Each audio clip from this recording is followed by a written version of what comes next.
Olá pessoal, rodando a região de Laranjeiras aqui, junto com o Alan, para discutir um pouco o manejo, né? Olha que legal essa realidade aqui, né? Não é só mais milho safrinha como opção de safrinha, né? Novas opções de safrinha, trigo mourisco se destacando. Então a gente vem falando trigo mourisco já há um bom tempo. Tem um outro vídeo no canal, mas eu vou pedir pro Alan falar um pouquinho aqui o que ele fez de manejo nesse... Alan, obrigado pela parceria. Valeu, Tá? obrigado. Obrigado pela visita. Valeu, show de bola, muito bom estar aqui contigo. Se tu puder falar um pouquinho para nós do manejo que tu tem feito aqui nesse trigo mourisco. Nós tínhamos sempre um período, esse período outonal, né? Que é o período entre que nós colhemos o soja e entra o plantio de trigo, né? No inverno. Ficava uma área sem descoberta, né?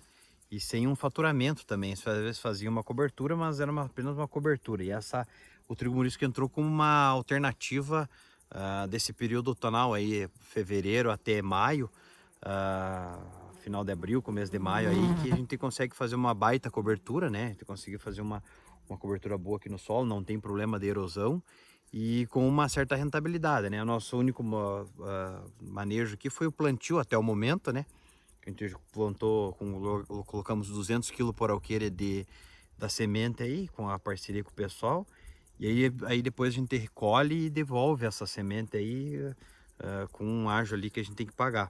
Legal. Mas o manejo é isso aí. Por enquanto foi só a semente, depois nós vamos fazer mais daqui uns dias da dessecação, provavelmente na semana que vem, e colheita e entrega. Então olha aí, gente, ó.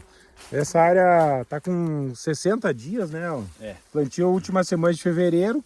Até a gente está vendo aqui, ó, tomada de decisão para dessecação por volta de 60% dos grãos já maduros. Se a gente for olhar, virar a câmera aqui e mostrar para vocês, vocês podem ver, ó, como que está a maturação, né? Então, por volta aí dos 65 dias já dá dessecação. Aqui vai 2 litros finale, mais uns 3 kg de sal de potássio. E com 75 dias, 78 dias está dando colheita.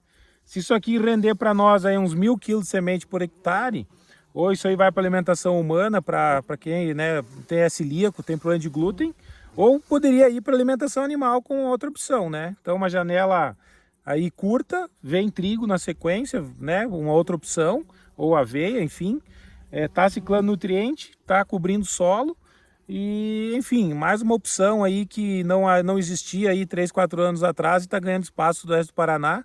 E, Alan, com certeza tem a tua mão aqui, né? Tem o teu dedo do fato de tá o trigo mourisco. Então, muito legal o trabalho que vocês têm feito. Milheto, trigo mourisco, milho safrinha, boi. Então, essa é a diversidade que a gente quer aí para as propriedades. Tá bom? Obrigadão, Valeu, Alan. obrigado. Valeu, abraço, pessoal. Se tiver dúvida, deixa comentário lá no vídeo, deixa a questão lá que a gente segue discutindo, tá bom? Abraço a todos.